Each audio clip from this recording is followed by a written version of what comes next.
Let's take a trip down memory lane and work on some Shrinky Dinks today. If you were born in the 70s or 80s, you know exactly what I'm talking about. These things are a ton of fun, and they were actually a rare treat for us growing up. Now that we have the help of the silhouette, cameo, or portrait, we're going to get much, much better results. The software portion of this tutorial is going to focus on the Sketch tab and the Send panel. Ton of information here. You're not going to want to miss it, so make sure you stick around to the end. Grab your materials and let's do this.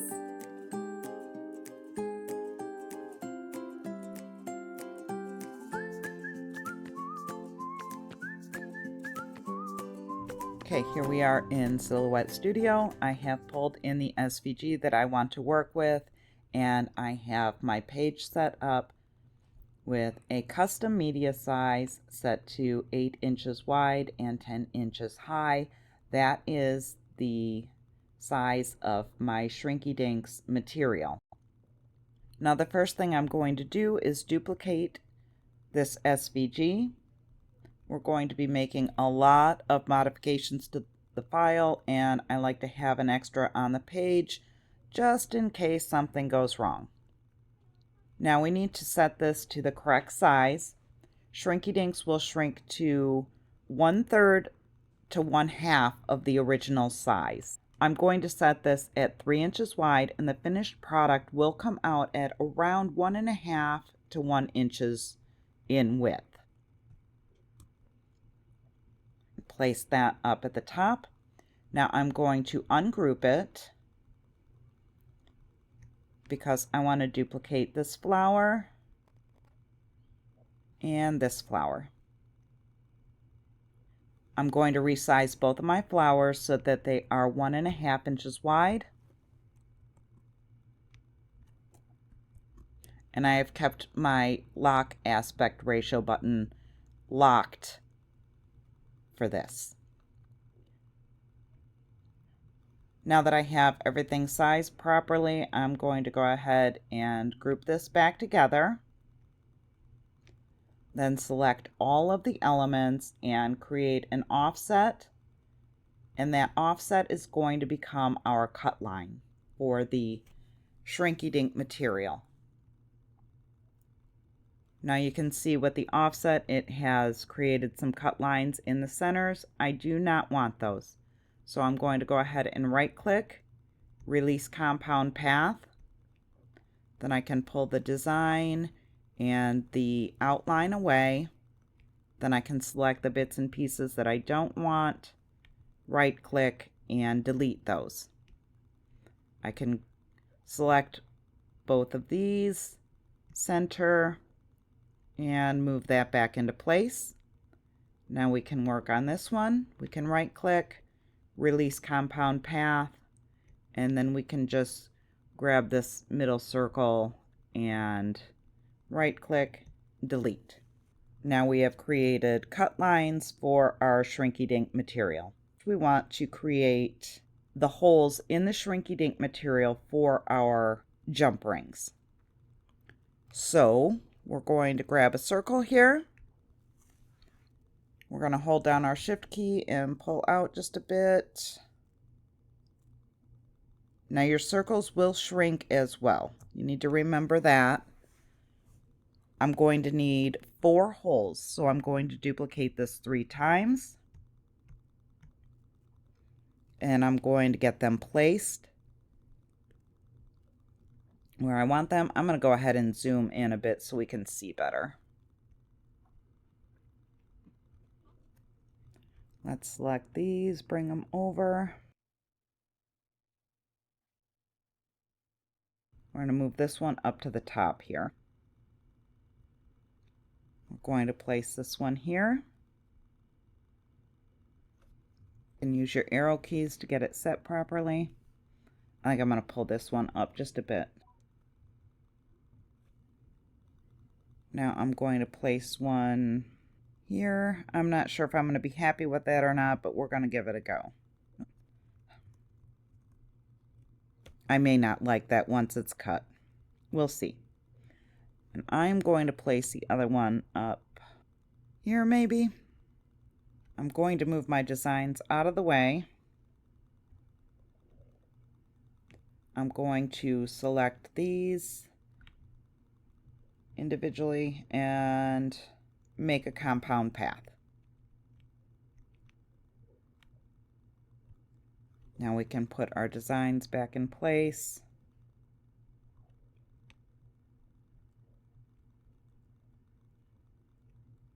The next thing we need to work on is getting these designs colored in. I'm going to ungroup this design, and then I'm going to start using the Select by Color panel here. I'm going to go over to the Fill tab. I can select the green, right click and group, pink, right click, group, and blue. Same thing. Now that that part is done, we're going to open up our sketch panel. If you haven't played around with the sketch fill panel before, you really should. It's a lot of fun and you can do so many different things with it. For today's design, I am going to go with the striped effect. So we'll start with the pink. Click on the stripe effect. Now I'm going to adjust the spacing until it's pretty well filled in. That looks all right. And then I'm going to give it a single line edge. And then I'm going to click on the Release Effects button at the bottom. Then I'm going to come up to the top and I'm going to change the line color to pink. Next, I'm going to work on the green and we're going to do the same exact steps. I had this down to 0.025. Give it a single line outline. Release effects and change this one to green. Now we can work on the blue. Release effects. And change the line color. I know this is a little bit hard to see now, but it's all filled in and it should be ready to go to the send panel now. All right, that was a lot of information, so let's give our brains a break for just a second. While we're taking a break, let's hit the like button. It helps me out a ton and it pushes this video out into the YouTube universe so other crafters can find it as well. Take a deep breath and let's dive into finishing this up. So let's head over to the send panel. We're going to use the line tab for this. Here are the colors of the design and the red cut line. I have the red set to acetate sheets thin. Let's click on this so that we can see our settings down here real quick. It comes in at a blade of 10, force 33. I'm going to bump my speed up to 5. And this is going to do 2 passes. Sometimes it will cut with 2 passes, sometimes it needs 3, but we're going to start with 2, run it through the machine, and if it needs another pass, then we can send it through again as long as we don't unload our mat. Now for the fill colors. We want to change the acetate sheets to either cardstock or paper. I'm just going to do cardstock plain because then we can change our action to sketch. Sketch is not an option with the acetate sheets. You can only cut or craft cut. So for each of these, we're going to go through and change to cardstock plain and sketch. Now, in a perfect world, you would be able to select each of these and add a pause after it.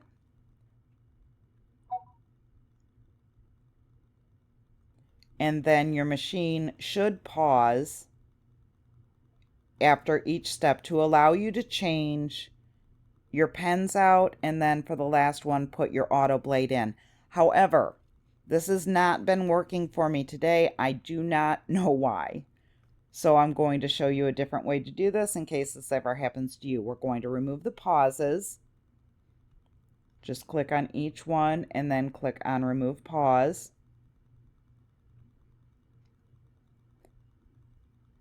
Then we're going to only click one color at a time. So let's uncheck the rest of these. So now only my green is highlighted. You can see it is set to cardstock plain, sketch. Oh, it's detecting my auto blade because I have not switched that yet. Once I switch this to the pens, it will say sketch. So we can load our mat and then send that through. Once that is finished sketching out the green, then we're going to uncheck the green and we will check the pink. And then it will sketch the pink. You do not want to unload your mat. You want to keep it loaded. When it finishes up, you just switch out your pen color and then hit send again. Do not unload the machine or it's going to start sketching in a different spot. You do not want that. So when the pink is done, you can uncheck the pink, then check the blue, and then the blue will sketch, and then you can uncheck that, check the red, and then it will do your cut lines for you. We are going to be starting with our green first, and I am going to be using the pen adapter for Silhouette, and this is the medium tool. I don't know if you can see that on the screen or not, but that does say M for medium. This piece unscrews. There is a white adapter, a blue adapter, and a gray adapter for different size pens. I'm going to take this and put it in the adapter and just tighten it a little bit, just a couple of threads.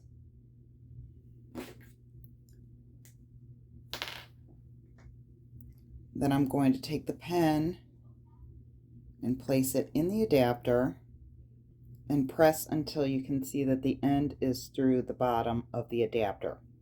At that point, you want to take the little white cap that comes with this tool, place it on the end, and make sure that the pen touches the adapter on the inside. That's how you know it's going to be placed in there properly and you're not going to get any drag lines. After the pen is set in there properly, you want to just give this a little turn, not too tight. If you turn it too tight, then the casing is going to crack and it's going to be no good at all. You're going to have to go and buy a new one. I've went through 3 sets of these adapters now because they crack very, very easily.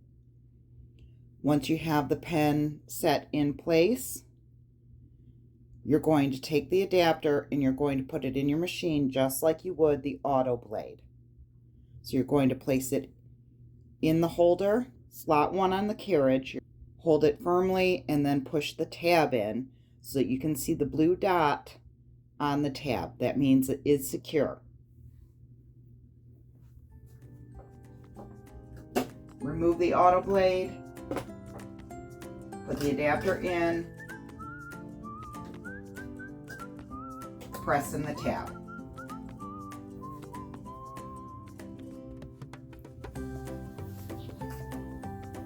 Now I have my Shrinky Dinks sheet on my mat already. I'm going to go ahead and load that, and then we can press send and it will start sketching for us.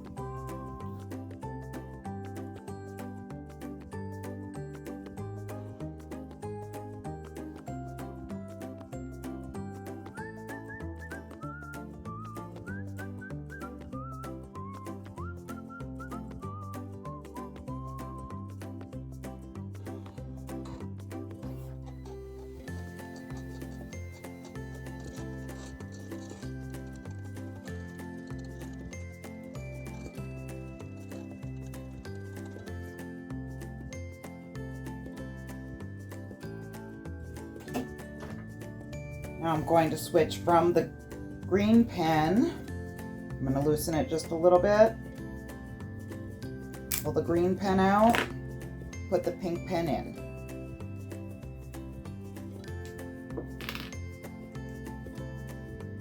Same process, press it in until you can see the tip through the end. Check with the little white cap. Tighten it down just a bit.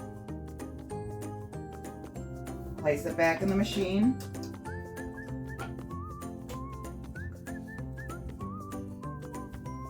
I'm going to uncheck the green. I'm going to check the pink and then press send again. The last color just finished cutting, so I'm going to go ahead and swap out the pens for the auto blade, and then I'm going to click on the red for the cut lines and then send that through.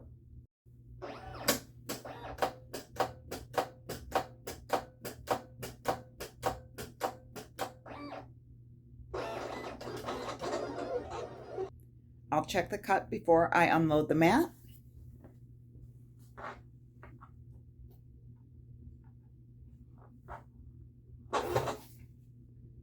This is the end result.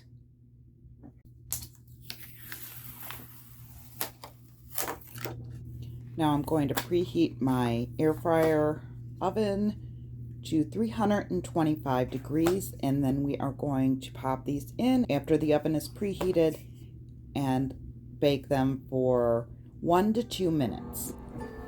I'm going to place the Shrinky Dinks in a baking tin and pop them in the oven. You can keep an eye on them. They're going to curl up and then kind of flatten back out. They probably won't flatten out completely, but we can take care of that after they're done baking.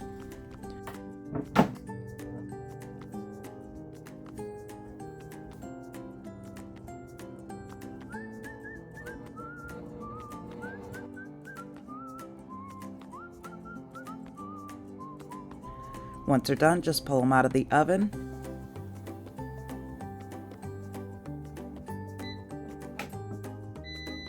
You should definitely wear heat gloves for this part. I did not. I don't know what I was thinking.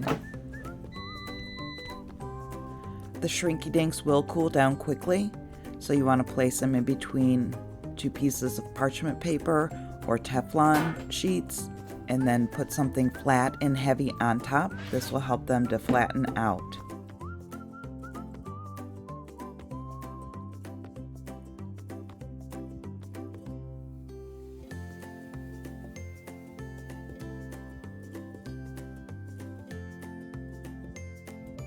The end result, very cute. Now let's get the hardware put on these. I'm just using a key ring and 2 jump rings to assemble this. I'll put a link in the description to everything that I used in this video.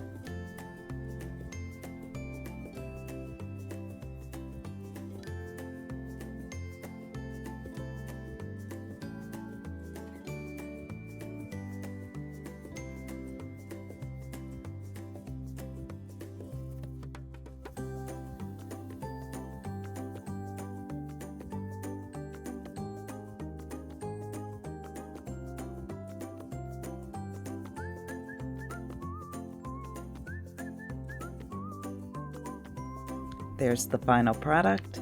So cute. If you're interested in working with the sketch feature of Silhouette Studio, you're going to want to check out this video as well. There's a little bit more information there. That one also talks about editing points and turning a picture into an SVG. As always, go create something amazing, and I will see you in the next video.